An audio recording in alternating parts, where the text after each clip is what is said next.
अब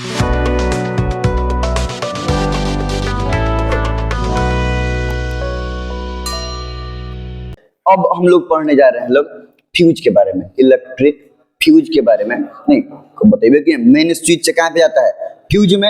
ये तो हो गया बड़का फ्यूज। नॉर्मली बोर्ड में भी वो छोटका छोटका फ्यूज लगा हुआ रहता है ना। अब तो खैर अब ऑटोमेटिक बहुत सारा बोर्ड में डिस्ट्रीब्यूशन बॉक्स में अब आता है एमसीबी, है ना। वो वंस ऑन ऑफ या एमसीबी गिर जाएगा समझ जाओ कि फ्यूज उड़ गया है।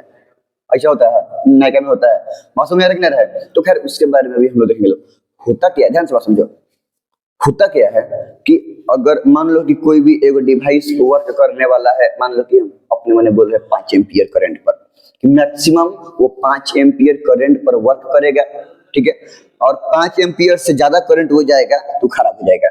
5 एम्पियर से ज्यादा करंट जाने पर वो जल जा रहा है, समझ रहे हो। मतलब उसका रेसिस्टेंस ही वैसा है कि 5 एम्पियर करंट उस डिवाइस में जाएगा, उस इलेक्ट्रिकल डिवाइस में जाएगा, तो उससे जब उसमें 5 एम्पियर, जब उस रेसिस्टेंस के अब डिवाइस से 5 एम्पियर का करंट जाएगा, तो उससे जो हीट प्रोड्यूस होगा उतना हीट को वो क्या करेगा कि बर्दाश्त कर लेगा, मेल्ट नहीं करेगा। और जब 5 एम्पियर से ज्यादा करंट जाएगा तो हीट हो जाएगा ज्यादा। H = I² RT करंट के डायरेक्टली प्रोपोर्शनल है, हीट हो जाएगा ज्यादा। और जब हीट हो जाएगा ज्यादा तो मेल्ट कर जाएगा। तो हम क्या करते हैं, खराब होने से बचाने के लिए पहले यहाँ पे हम क्या करेंगे कि 5 एम्पियर का एक फ्यूज लगा देंगे। अब जो फ्यूज लगाएंगे हम, अब करंट जाएगा फ्यूज से होकर ना जाएगा। फ्यूज लगाने से पहले सबसे पहले के नंबर बात कि फ्यूज हमेशा हम लाइव वायर में लगाएंगे, न्यूट्रल वायर में लगाने से कोनो फायदा। डिवाइस में करंट कौन वायर से जाता है, बाहर निकलता है, हाई पोटेंशियल से लो पोटेंशियल करंट का डायरेक्शन होता है, क्लियर है ना। अब हम हमें लगाइए देंगे तो करंट तो पहले ज्यादा एम्पियर का डिवाइस में जा चुका, तब ना वो से नहीं आएगा। तो करंट तो पहले डिवाइस में जा चुका, तब ज्यादा करंट गया था तो खराब हो गया। फिर गिरे ना गिरे, फ्यूज उड़े ना उड़े, क्या फर्क पड़ता है, डिवाइस तो हमारा खत्म हो गया ना। उससे पहले ही है, अंदर में करंट एंट्री मारने से पहले ही है फ्यूज क्या करेंगे कि हम लगा देंगे। अब मान लो 5 एम्पियर का हम फ्यूज क्या किए कि लगा दिए। वहां पर वही सिस्टम है कि 5 एम्पियर करंट अगर जाएगा तो उतना से जो प्रोड्यूस होगा हीट एनर्जी उसको क्या करेगा कि उसका वायर बर्दाश्त कर लेगा। और जैसे ही ज्यादा एम्पियर का करंट उसमें से जाएगा, हीट प्रोड्यूस होगा और वो ब्रेक कर जाएगा, गल जाएगा, उड़ जाएगा, ब्रेक कर जाएगा। जैसे ही ब्रेक किया, फायदा क्या हुआ, ब्रेक होने से सर्किट हो गया ओपन। और जब सर्किट हो गया ओपन तो पोटेंशियल डिफरेंस सेट होगा, तो फिर अंदर में करंट फ्लो करेगा, तो ज्यादा करंट इलेक्ट्रिकल अप्लायंसेस में नहीं जाएगा और हमारा इलेक्ट्रिक डिवाइस खराब होने से बच जाएगा। हम सिर्फ क्या होगा, फ्यूज उड़ जाएगा। खाली आदमी जाके फ्यूज लगा, माने कि बड़का बड़का हेवी डिवाइस है ना, मान लो कि जहाँ पे 20 रुपए का फ्यूज उड़ गया, तो 20 रुपए का फ्यूज उड़ने से 20,000 का जो डिवाइस हमारा खराब हो जाता, जल जाता, तो 20,000 रुपए ना बच गया। ऑप्शन है कि फ्यूज लगाते क्यों है, बस हम अपने कॉस्टली या हम अपने हाउसिंग वायरिंग के इलेक्ट्रिकल अप्लायंसेस को प्रोटेक्ट करने के लिए फ्यूज का क्या किया जाता है कि यूज किया जाता है, ठीक है।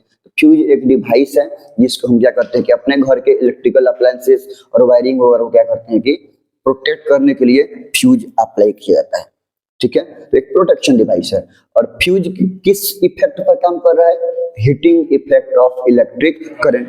कि जब कोई करंट कैरिंग कंडक्टर में करंट फ्लो होता है तो रेसिस्टेंस के चलते, समझ में आ रहा है ना, तो वो एनर्जी कन्वर्ट हो जाता है, वो जो वर्क करता है, रेसिस्टिव फोर्स लगाता है, वो एनर्जी कन्वर्ट हो जाता है हीट में। ये बात समझ में आ रहा है, तो हम क्या करते हैं कि वहाँ पे लगाते हैं। अच्छा, फ्यूज जो बनता है, जो फ्यूज का वायर होता है जनरली एलओए होता है। वो एलओए बनता है टीन से और लीड से, लीड से और टीन से। ये दो मेटल का एलओए होता है जिसमें ज्यादा होता है टीन, मतलब टीन करीब करीब 63% होगा टीन, और बच गया कितना 37% हो जाएगा लीड। अच्छा, एलओए क्यों लगाते हैं, क्योंकि नॉर्मल कोई मेटल वगैरह लगाएंगे प्रॉपर्टी, टेम्परेचर बढ़ेगा तो रेसिस्टेंस भी बढ़ेगा, बात समझ आ रहा है, फिर पावर कंजम्पशन ज्यादा होगा। और यहाँ पे इससे क्या फायदा है एलओए होने से, कि कुछ एलओए हम लोग उसमें ही बात किए थे heating effect of electric current में, कि जिसका टेम्परेचर घटने बढ़ने से रेसिस्टेंस में कोनो फर्क, टेम्परेचर ज्यादा भी रहेगा तो रेसिस्टेंस उतना ही रहेगा। तो हीटरों में क्या होता है, जंग जितने ज्यादा देर के लिए हम लोग हाथ सेकते हैं उतने उसका टेम्परेचर बढ़ता और उसका रेसिस्टेंस भी बढ़ता। तो जितने ढेर देर यूज करते हैं पावर का कंजम्पशन का रेट उतना ज्यादा। कंजम्पशन ज्यादा तो पावर होबे करेगा, ज्यादा देर के लिए यूज कर रहे हैं, लेकिन रेट भी बढ़ जाता है क्योंकि जितने ज्यादा टेम्परेचर बढ़ रहा है उतने उसका रेसिस्टेंस भी। तो शुरू में 1 मिनट में जितना बिजली खाया, अगला 1 मिनट में उसे बिजली ज्यादा खाएगा, क्योंकि जब ज्यादा गर्म हो गया तो रेसिस्टेंस भी ज्यादा। और ऐसा होता है? नहीं होता है। रेट हमेशा, कंजम्पशन तो ज्यादा होगा नेट पावर कंजम्पशन, लेकिन रेट हमेशा उतना ही रहेगा, क्योंकि टेम्परेचर बढ़ने से रेजिस्टेंस नहीं बढ़ता है एलॉय होने के चलते। यही बात के लिए हम लोग क्या करते हैं कि यूज करते हैं किस चीज का, एलॉय का, जो कि टीन और लेड का बना रहता है। फ्यूज में कोई दिक्कत नहीं है ना।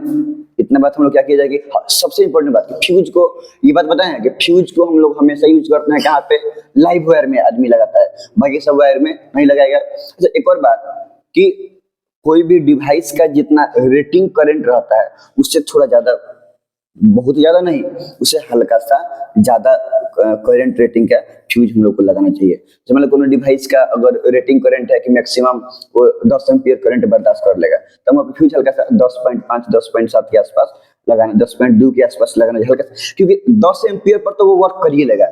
मान लो कि 10 एम्पियर का फ्यूज लगा दिए, तो 10 एम्पियर पर तो वो अगर लिख रहा है कि डिवाइस 10 एम्पियर पर वर्क करेगा, मैक्सिमम 10 एम्पियर कर सकता है, तो 10 एम्पियर से तो उसको कोनो फर्क पड़ने वाला नहीं है, समझ में रखना।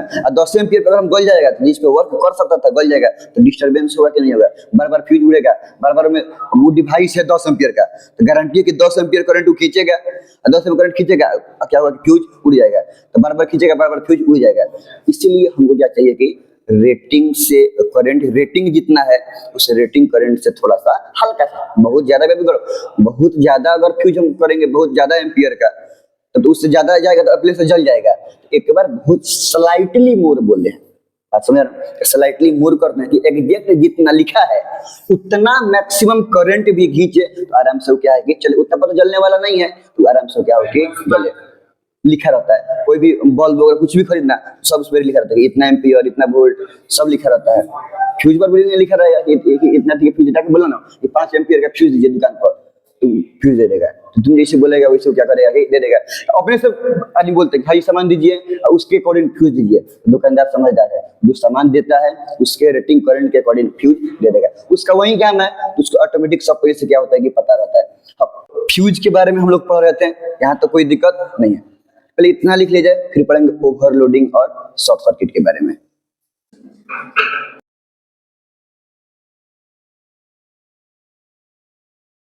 फ्यूज के बारे में पढ़ रहे हैं हम, क्या पढ़ रहे हैं फ्यूज के बारे में।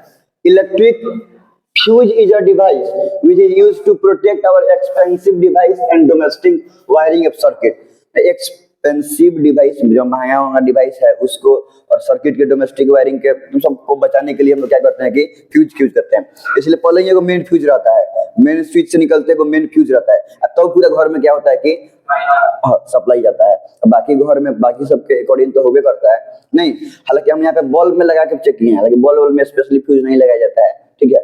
बस एक बात बताएं, fuse is made up of alloy substance, alloy से बनता है। हम बताएं कि एलॉय क्या है, होमोजेनियस मिक्सचर है दो या दो से ज्यादा मेटल्स का। तो एलॉय वो होता है, और कौन कौन से मेटल का एलॉय है, टीन और लेड का। यहाँ पे 63% टीन और 37% लेड होता है ना।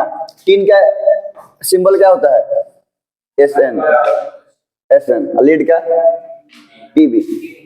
Fuse should be connected always in live wire. Fuse को हमेशा कहाँ पे कनेक्ट करना होता है, लाइव वायर में, क्योंकि करंट डिवाइस में जाता है लाइव वायर से, तो पहले ही रेगुलेट कर देगा कि क्या जाना है क्या नहीं जाना है। एम्पियरेज ऑफ फ्यूज, मतलब फ्यूज के जो एम्पियर होना चाहिए, रेटिंग होना चाहिए, should be slightly more than rating current of device.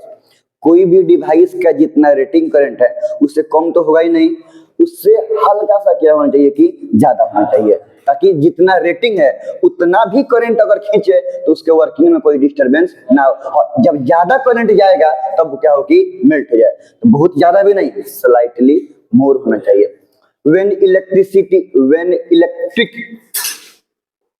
electric current less than a rating current of fuse enters in fuse, then no disturbance occurs on working of device and nothing happen with the fuse। ध्यान से क्या बोले हम कि जब, ध्यान से अगर इसी में देखो कि जितना एम्पियरेज का फ्यूज है, कितना एम्पियर का फ्यूज है, 5 एम्पियर, ठीक है। तो फ्यूज का जितना रेटिंग है उससे कम एम्पियर का करंट अगर जाएगा तो फ्यूज पे कोई प्रॉब्लम नहीं होगा।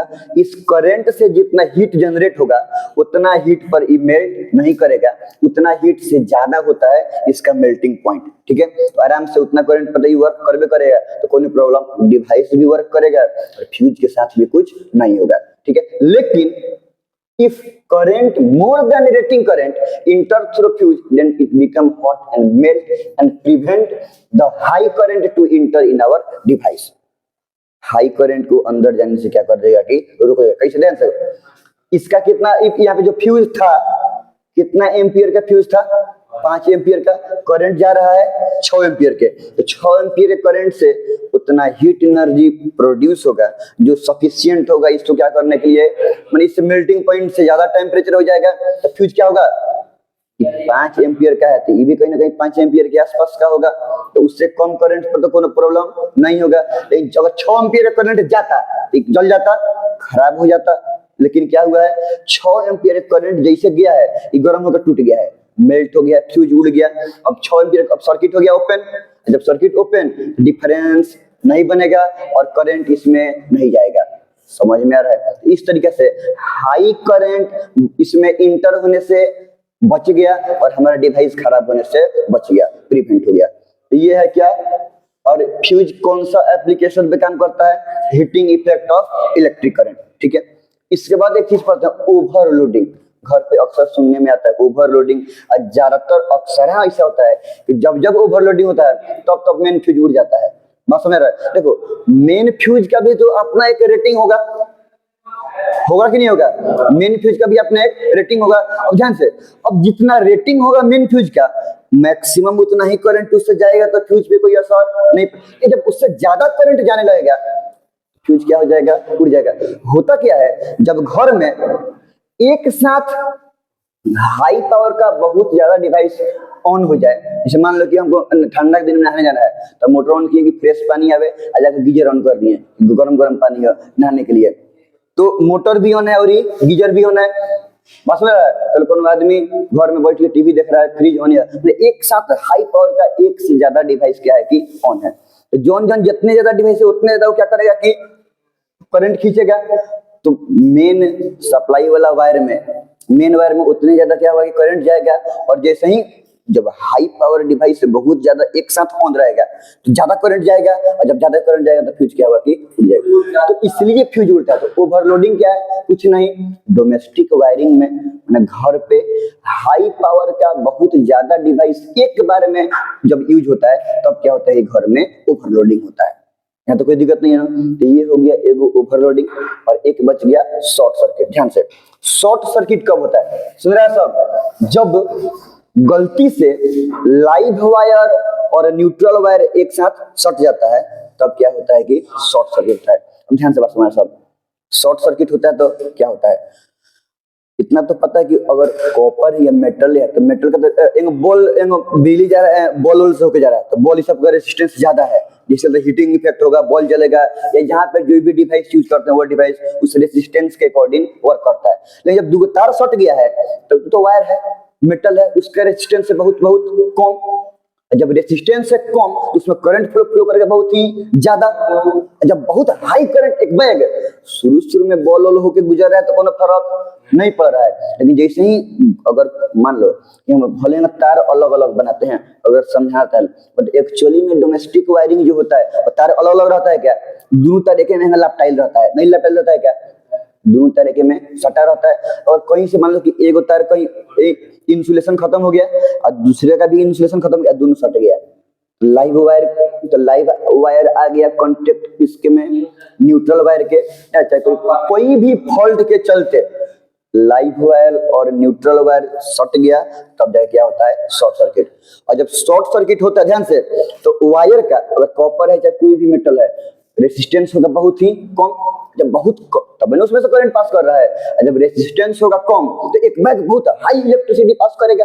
जब हाई करंट तो हीट भी होगा बहुत ही ज्यादा, इसी के चलते क्या होता है कि वो गल जाता है, या ज्यादा करंट के चलते, ज्यादा हीट के चलते कभी कभी स्पार्क भी करता है। ना, जिसके वजह से कोई प्रॉब्लम है, खूब बताइए। शॉर्ट सर्किट से घर में आग लग गया, पहले मोड़े उड़ी के घर हुआ करता था, कच्चा हाउस हुआ करता था, वहाँ पे आग लग जाता था। तो शॉर्ट सर्किट का मतलब समझ में आ गया, जब लाइव वायर कांटेक्ट में आ जाएगा किसके, कोई भी, अगर क्या मेन बात यही है कि अगर दोनों तार नंगा हो गया है और सट गया है, मतलब इंसुलेशन में कहीं से कोई फॉल्ट, इंसुलेशन जो ऊपर से कोटिंग किया गया है नॉन मेटल, ज्यादातर लेदर वगैरह का होता है, रबड़ वगैरह का जो कोटिंग किया गया था, तो वो इंसुलेशन में कहीं से कोई फॉल्ट आ गया है, दोनों तार सट गया, तो क्या हो गया कि शॉर्ट सर्किट हो गया। और जब शॉर्ट सर्किट हुआ तो बहुत हाई करंट फ्लो करेगा, क्योंकि रेजिस्टेंस है बहुत ही कम। और ऐसा V equal to I R होता है, तो I इक्वल टू EN आएगा V बाई, कॉपर का रेजिस्टेंस बहुत बहुत कम, बहुत कम, तो ये पूरा हो जाएगा बहुत ही,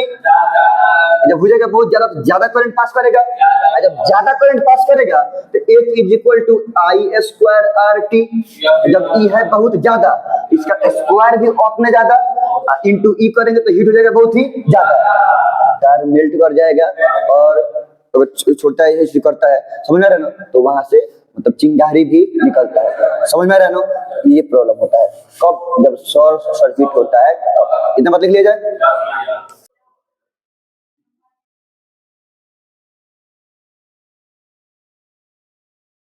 हम स्टार्टिंग में देख रहे हैं ओवरलोडिंग के बारे में। When many more high power electrical appliances work simultaneously, then this situation is known as overloading। तो एक साथ बहुत सारा हाई पावर का डिवाइस जब वर्क करेगा तब तो क्या होता है कि ओवरलोडिंग होता है। और जब ओवरलोडिंग होता है तो जनरली फ्यूज ब्लो जाए, मतलब फ्यूज उड़ जाता है। तो होता है कि नहीं होता है, क्यों? जब ओवरलोडिंग होगा तो सब डिवाइस अपना अपना रिक्वायरमेंट का करंट खींचेगा, तो वायर में एक बैग ज्यादा एम्पियर का करंट फ्लो करेगा, और जब ज्यादा एम्पियर करंट फ्लो करेगा तो अगर फ्यूज के रेटिंग करंट से ज्यादा करंट आने लगेगा तो फ्यूज क्या होगा, उड़ जाएगा। क्यों? Heating effect of electric current. इसे मान लो हम वैसे ही, तो यहाँ पर भी वही काम हो रहा है, हम वैसे ही 3 गो ABC 3 गो कोई हाई पावर डिवाइस हम यूज कर रहे हैं। मान लो कि ये तीनों ऑन है, और तीनों ऑन है, ये खींच रहा है 7 एम्पीयर करंट, ये खींच रहा है 6 एम्पीयर करंट, ये खींच रहा है 4 एम्पीयर करंट। 7 6 4 एम्पीयर का करंट को रिक्वायरमेंट पूरा करने के लिए इसमें कितना करंट होना चाहिए? 7। वोल्टेज थोड़े के हिसाब से हम रहेगा, डिस्ट्रीब्यूट ना होता है, तो 7 6 13 और 4 17 एम्पीयर का करंट अगर इसमें रहेगा तो 7 इसमें जाएगा, 6 इसमें जाएगा और 4 इसमें जाएगा। अब अगर इन्हें फ्यूज लगा हो, 15 एम्पीयर फ्यूज लगा हो, तो 17 एम्पीयर करंट में फ्यूज उड़ेगा कि नहीं उड़ेगा? बात समझ आ रहा है ना? यही प्रॉब्लम होता है, जब एक साथ ज्यादा डिवाइस वर्क करेगा तो ये सब अपना अपना हाई पावर डिवाइस है, हाई करंट खींचेगा, और जब हाई करंट खींचेगा तो मेन वायर में ज्यादा करंट हो जाएगा, और जब ज्यादा करंट होगा तो फ्यूज क्या होगा कि रेटिंग करंट से ज्यादा हो गया तो फ्यूज उड़ेगा कि नहीं उड़ेगा? दूसरा शॉर्ट सर्किट, सिंपल है। When live wire comes in contact with neutral wire due to faulty insulation. यहाँ पे देखो लाइव वायर न्यूट्रल वायर अलग अलग है, तो यहाँ पे कोई प्रॉब्लम नहीं है, नॉर्मल सर्किट है। और यहाँ पे लाइव वायर और न्यूट्रल वायर यहाँ पे सट गया है, समझ में आ रहा है? तो यहाँ पे क्या हो गया? शॉर्ट सर्किट हो गया। तो अब क्यों ऐसा होता है, ध्यान से बात समझो। यही बात उसमें हालांकि बतेबे किए हैं कि ऐसे यहाँ पे जो करंट जा रहा है, अब इसके रेसिस्टेंस में जा रहा है, तो इसके अकॉर्डिंग इसका ज्यादा रेसिस्टेंस है, तो ये वर्क कर रहा है, बल्ब है जल रहा है, हीटिंग इफेक्ट के अकॉर्डिंग बल्ब क्या हो रहा है कि जल रहा है। लेकिन अगर हम यहाँ के बारे में बात करें, अब तो करंट ऐसे भी जाने लगेगा, और यहाँ पे सटा है, कॉपर तार है, कॉपर है तो रेसिस्टेंस, चाहे कोनो तार है, मेटल है, तो रेसिस्टेंस बहुत बहुत कम होगा, नहीं कम होगा क्या? तो हम हालांकि बताएं कि V equal to I R होता है, ओम्स लॉ, तो I equal to V by R. जब रेसिस्टेंस बहुत कम है तो तार में पूरा का वैल्यू हो जाएगा बहुत ही ज्यादा करंट फ्लो करने लगेगा।